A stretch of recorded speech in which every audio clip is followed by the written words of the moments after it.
हुई थी, लेकिन राहुल गांधी जी उन लोगों से नहीं मिलते हैं और विपक्ष के राजनीति के चाणक्य लालू प्रसाद यादव जी के घर पहुंच जाते हैं और वहां जा पहुंचते हैं तो आधा एक घंटा नहीं, करीब करीब 2.5 से 3 घंटा तक समय बिताते हैं।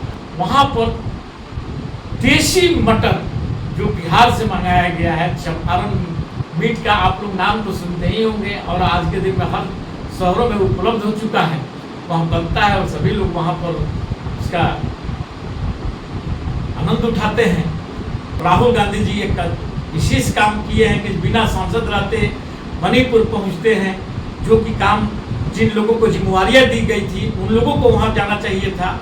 उन लोग हम ये आते हैं कि आज मौजूदा सरकार जो एक स्वदेशी का नारा लगाता, चाइनीज झालर नहीं अपनाइए, भारतीय सामानों को ज़्यादा से ज़्यादा उपभोग में लाइए, मिट्टी के बर्तनों पर ये ज़्यादा विशेष फोकस करते थे, यहाँ के जो कुटीर उद्योग है उस पर ज़्यादा, ये सब बातें थी। कब सत्ता में नहीं आए थे मोदी साहब के सत्ता में आने के बाद सारे चीज़ों को भूल गए लोग और चाइनीज झालर सबसे ज्यादा चाइना से व्यापार, इलेक्ट्रॉनिक सामान है वे सब चाइना से ही अधिक मात्रा में भारत में आ रहा है, ये सभी देख रहे हैं।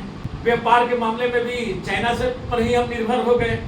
चाहे मोदी जी का संबंध बहुत अच्छा है चाइना के साथ में और व्यापार आज भी बंद उनके साथ नहीं है और बल्कि पहले से अधिक फला फूला है। लेकिन ये लोग का स्वदेशी का नारा यहाँ गुम हो जाता है। आज फिर एक बार ये लोगों को जलाभिषेक, कांवड़, अपने बच्चों को ये लोग विदेश की शिक्षा दिलाते हैं, अंग्रेजी पढ़ाते हैं, विदेश के बड़े बड़े स्कूलों में एडमिशन कराते हैं। जैसे आपका मध्य प्रदेश का मुख्यमंत्री जी है, उनका भी पुत्र विदेश में ही पढ़े लिखे हैं और विदेश में भी जॉब भी कर रहे हैं। वही आपका सबसे बड़ा जो आपके भाजपा के और पहले कानून मंत्री भी रह चुके हैं रविशंकर जी, उनका भी आप देख ही रहे हैं, उनके भी पूरे, और एक जो भाजपा का ही बिहार का ही जो पूर्व अध्यक्ष रहे थे जायसवाल साहब, उनका भी देख लीजिए, जो आपको इस पर आपको वीडियो में भी आपको दिखाई देगा, उनके चित्र के साथ में आप जब देखेंगे तो ये लोग के बच्चे तो विदेश में पढ़ेंगे और अच्छे लोग बनेंगे, लेकिन आपके बच्चे को क्या बनाया जाता है? दंगाई बनाया जाता है, कांवड़ लेकर चलने को बोला जाता है, जय श्री राम का नारा लगा करके भीड़ को उकसाने का काम कराया जाता है कि कहीं मर्डर होता है या वहां भी जय श्री राम का नारा लगता है।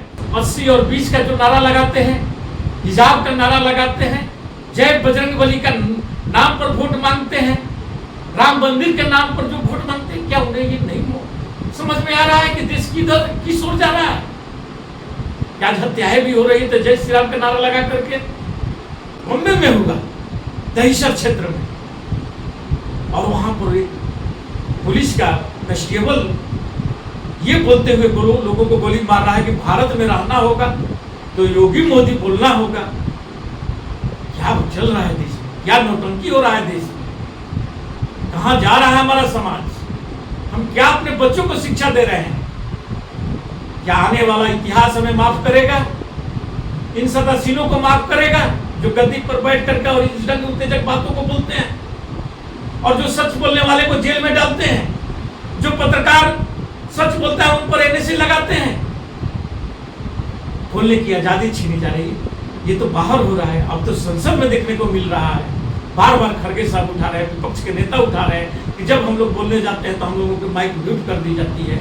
न्यूज चैनलों पर जैसे ही विपक्ष का कोई नेता सत्ता पर सवाल उठाता है तो उसका माइक म्यूट कर दिया जाता है। 2018-19 में लोकसभा के चुनाव चल रहा था तो राहुल गांधी 2 बातों का जिक्र बहुत ज्यादा कर रहे थे। एक, चौकीदार ही चोर है, और दूसरा, ये जितने भगोरे चोर हैं उन सबका सरनेम मोदी क्यों है? चौकीदार ही चोर है में उसी सुप्रीम कोर्ट में उन्हें थ्रेट दे करके कि आप इधर की बात नहीं बोलेंगे और बात को खत्म कर दिया गया था। लेकिन 2023 में जब राहुल गांधी जी अडानी का मामला लेकर के आते हैं और आनंद फानन में 1 महीना में ही जजमेंट से लेकर के और हाई कोर्ट से केस को वापस करा करके और फैसला हो जाता है गुजरात के सेशन कोर्ट में। राहुल गांधी को 2 साल की सजा मुकर्रर कर दी जाती है। यदि 1 महीना कम या 1 दिन कम भी किया जाता तो शायद उनकी सदस्यता बच जाती। जो देश को लगा कि यह पूर्वाग्रह से ग्रसित होकर के सुप्रीम कोर्ट को भी ये बात लगा और वह बार बार पूछते रहा। सेशन कोर्ट और आपका हाई कोर्ट दोनों कोर्ट ने कारण नहीं बताया है कि राहुल गांधी को इतनी गंभीर सजा क्यों दी जा रही है। और इस बिना पर राहुल गांधी जी को ये दूसरा सवाल ये भी आया था कि ये पूर्णेश मोदी तो मोदी है नहीं। उससे सवाल भी हुआ कि भाई आपका नाम क्या था, तो वे अपने को बताया कि पूर्णेश भूतेवाला मेरा नाम था। लेकिन मैंने जब प्रधानमंत्री नरेंद्र दास मोदी जी प्रधानमंत्री बने तो मैं उनसे प्रभावित होकर के अपना नाम मोदी रख लिया। क्या किसी की राजनीतिक भविष्य बर्बाद करने के लिए इस टाइप की बात की जाएगी, उसके पूरी लाइफ के साथ खिलवाड़ कर दिया जाएगा।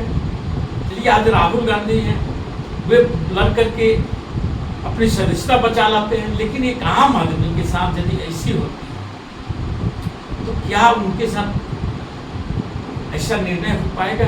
इस देश में आज भी बोला जाता है एकदम 80% लोग गरीबी रेखा गरीब है। जो हमारे प्रधानमंत्री जी का ही जो आप ये फ्री का चावल जो बांट रहे हैं और वे बार बार बोलते हैं कि 80 करोड़ लोगों को आज भी हम फ्री का चावल दे रहे हैं, फ्री का भोजन दे रहे हैं, यानी जो गरीबी रेखा से नीचे है उनको ही दिया जा रहा है। और वहां पर ईस्टर्न की जटिलता लाई जाएगी और ऐसी भेदभावपूर्ण होते रहेगा, लोग कहाँ जाएंगे। सबसे बड़ी बात और एक बात बताता हूँ कि जो भी हुआ अच्छा हुआ और लोकतंत्र बचाने की एक बहुत बड़ी पहल हुई है, क्योंकि कोई संसद भवन में दहाड़ने वाला व्यक्ति वह एक ही व्यक्ति राहुल गांधी जी थे, जो सरकार से आंख में आंख मिला करके बात करते थे और सरकार पर सवालिया निशान भी उठाते थे। और लोग देश ये चीज को सुन और समझ भी रहा था, क्योंकि मीडिया आज के दिन में जो कर रहा है, जो भक्ति गुणगान में लगे रहता है, आप किसी भी चैनलों को देख लीजिए, वो सभी चरण चुंबक का काम कर रहे हैं और वो भक्ति में ही अपना लीनता दिखाते हैं। और उनको लाजमी भी है, क्योंकि भाई काम करना है, मालिकों के आदेश को पालन करना है, तो बात तो वे समझ में आता है। अब हम आते हैं कि जब राहुल गांधी जी का वहां पर सजा पर रोक लगी तो राहुल गांधी जी से मिलने के लंबी कतार लगी हुई थी, लेकिन राहुल गांधी जी उन लोगों से नहीं मिलते हैं और विपक्ष के राजनीति का चाणक्य लालू प्रसाद यादव जी के घर पहुंच जाते हैं और वहां जाते हैं तो आधा 1 घंटा नहीं, करीब 2.5 से 3 घंटा तक समय बिताते हैं और पूरी 24 की चुनाव पर चर्चा करते हैं, उनसे सीख लेते हैं, ज्ञान लेते हैं, जिसमें ममता बनर्जी का भी समर्थन प्राप्त रहता है। ममता बनर्जी तो वहां नहीं रहती है, लेकिन उनका भी समर्थन प्राप्त रहता है। आपके चैनल के माध्यम से मैं ये बात बतलाने जा रहा हूं कि जब 2018-19 में लोकसभा के चुनाव चल रहा था तो राहुल गांधी 2 बातों का जिक्र बहुत ज्यादा कर रहे थे। एक, चौकीदार ही चोर है, और दूसरा, ये जितने भगोरे चोर हैं उन सबका सरनेम मोदी क्यों है। याद होगा आपको कि चौकीदार ही चोर है में उसी सुप्रीम कोर्ट में उन्हें थ्रेट दे करके कि आप ईडन की बात नहीं बोलेंगे और बात को खत्म कर दिया गया था। लेकिन 2023 में जब राहुल गांधी जी अडानी का मामला लेकर के आते हैं और आनंद फानन में 1 महीना में ही जजमेंट से लेकर के और हाई कोर्ट से केस को वापस करा करके और फैसला हो जाता है। गुजरात के सेशन कोर्ट में राहुल गांधी को 2 साल की सजा मुकर्रर कर दी जाती है। यदि 1 महीना कम या 1 दिन कम भी किया जाता तो शायद उनकी सदस्यता बच जाती। जो देश को लगा कि यह पूर्वाग्रह से ग्रसित होकर के ये सजा निर्धारित की गई है या कहीं न कहीं किसी दबाव में होकर के इस सजा को निर्धारित की गई है, जिसे सुप्रीम कोर्ट को भी ये बात लगा और वह बार बार पूछते रहा कि दोनों कोर्ट यानी सेशन कोर्ट और आपका हाई कोर्ट दोनों कोर्ट ने कारण नहीं बताया है कि राहुल गांधी को इतनी गंभीर सजा क्यों दी जा रही है। और इस बिना पर राहुल गांधी जी को ये दूसरा सवाल ये भी आया था कि ये पूर्णेश मोदी तो मोदी है नहीं। उससे सवाल भी हुआ कि भाई आपका नाम ममता बनर्जी और इधर लालू प्रसाद यादव, क्योंकि सबसे ज्यादा सत्ता आज अगर हरास कर रहा है तो यही 2 व्यक्तियों को ज्यादा हरास कर रहा है। इसे राहुल गांधी को भी कम हरास नहीं किया गया या और दलों को आपको ले लीजिए या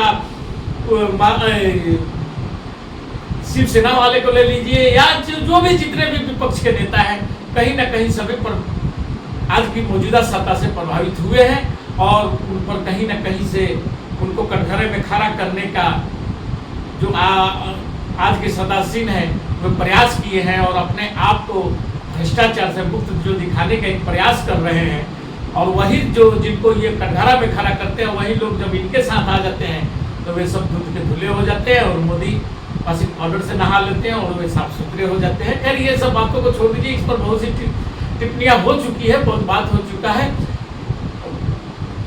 मैं राहुल गांधी जी का जो लालू प्रसाद यादव के घर पर जाते हैं और वहां पर देशी मटन जो बिहार से मंगाया गया है, चंपारण मीट का आप लोग नाम तो सुनते ही होंगे और आज के दिन में हर शहरों में उपलब्ध हो चुका है, वहाँ बनता है और सभी लोग वहाँ पर उसका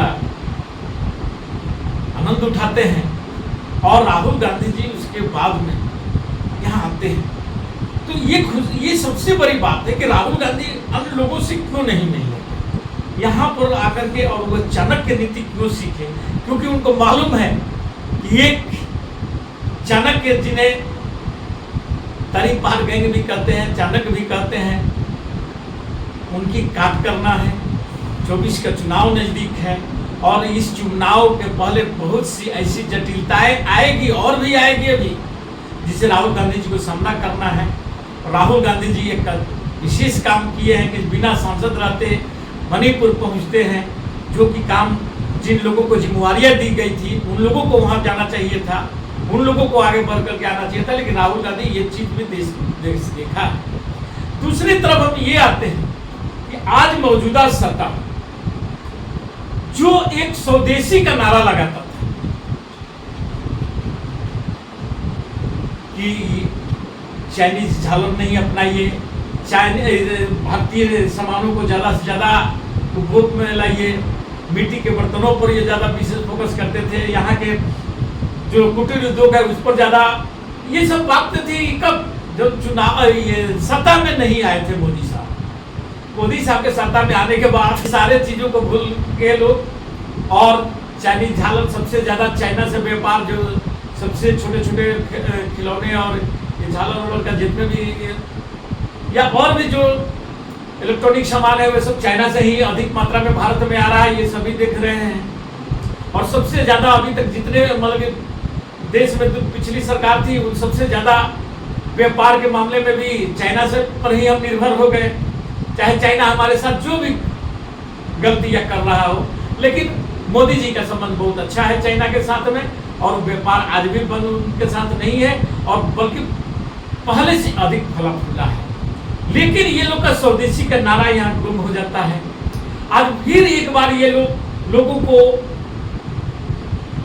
जलाभिषेक, कांवर, ये सब बातों में लोगों को ये लोग सारे समझाते हैं, लेकिन अपने बच्चों को ये लोग विदेश की शिक्षा दिलाते हैं, अंग्रेजी पढ़ाते हैं, विदेश के बड़े बड़े स्कूलों में एडमिशन कराते हैं। जैसे आपका मध्य प्रदेश का मुख्यमंत्री जी है, उनका भी पुत्र विदेश में ही पढ़े लिखे हैं और विदेश में अभी जॉब भी कर रहे हैं। वही आपका सबसे बड़ा जो आपके भाजपा के और पहले कानून मंत्री भी रह चुके हैं रविशंकर जी, उनका भी आप देख ही रहे हैं, उनके भी पूरे परिवार विदेश में ही पढ़ लिख रहा है। और एक जो भाजपा का ही बिहार का ही जो पूर्व अध्यक्ष रहे थे जायसवाल साहब, उनका भी देख लीजिए, जो आपको इसमें आपको वीडियो में भी आपको दिखाई देगा, उनके चित्र के साथ में आप जब देखेंगे तो ये लोग के बच्चे तो विदेश में पढ़ेंगे और अच्छे लोग बनेंगे, लेकिन आपके बच्चे को क्या बनाया जाता है? दंगाई बनाया जाता है, कांवर लेकर चलने को बोला जाता है, जय श्री राम का नारा लगा करके और भीड़ को उकसाने का काम कराया जाता है। अब देखते हैं कि आज तो मतलब एक नया एक इतिहास बन गया है कि कहीं मर्डर होता है वहां भी जय श्री राम का नारा लगता है, और कहीं पुलिस वाले यात्री ट्रेन में चढ़ते हैं या उसमें उनका ड्यूटी रहता है और वहां पर बहस होता है। जो आप देखे होंगे अभी बम्बे ट्रेन में जो में हादसा हुआ है और जिसमें 4 लोग मरे हैं, जिसमें एक जो चेतन सिंह है उसका सीनियर अधिकारी को गोली मारे हैं और 3 और मुस्लिम को वे गोली मार दिए, और ये बोलते हुए कि भारत में रहना होगा तो योगी मोदी बोलना होगा। तो क्या इस ढंग का मॉडल जो तैयार किया जा रहा है देश में, इस ढंग के विचारधारा को जो पैदा किया जा रहा है, ये किनका देश? क्या सरकार को ये नजर नहीं आ रहा है? जो 20, 80 और 20 का जो नारा लगाते हैं, हिजाब का नारा लगाते हैं, जय बजरंगबली का नाम पर वोट मांगते हैं, राम मंदिर के नाम पर जो वोट मांगते हैं, क्या उन्हें ये नहीं समझ में आ रहा है कि देश किस ओर जा रहा है? क्या हत्याएं भी हो रही है जय श्री राम का नारा लगा करके? देखिए होंगे इलाहाबाद में ही जो 2 लोगों की हत्या हुई थी,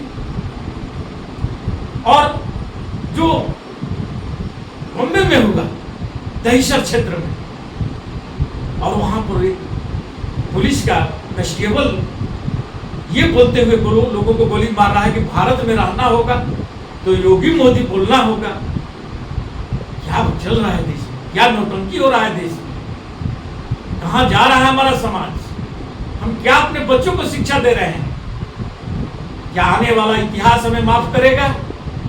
इन सदासीनों को माफ करेगा जो गद्दी पर बैठ करके और इस ढंग उत्तेजक बातों को बोलते हैं, और जो सच बोलने वाले को जेल में डालते हैं, जो पत्रकार सच बोलता है उन पर एनएसए लगाते हैं? बोलने की आजादी छीनी जा रही है। ये तो बाहर हो रहा है, अब तो संसद में देखने को मिल रहा है। बार बार खड़गे साहब उठा रहे हैं, विपक्ष के नेता उठा रहे हैं कि जब हम लोग बोलने जाते हैं तो हम लोगों की माइक म्यूट कर दी जाती है। न्यूज चैनलों पर जैसे ही विपक्ष का कोई नेता सत्ता पर सवाल उठाता है तो उसका माइक म्यूट कर दिया जाता है। इस ढंग का इस देश में जो हमारा लोकतांत्रिक देश है, वहां पर लोकतंत्र को दबाने का काम किया जा रहा है, और उन लोगों के द्वारा जो उसका दायित्व लिए हुए हैं, और वे लोग ये घृणित कार्य कर रहे हैं। इस पर देश को समझना होगा और सोचना होगा। जय हिंद, जय भारत।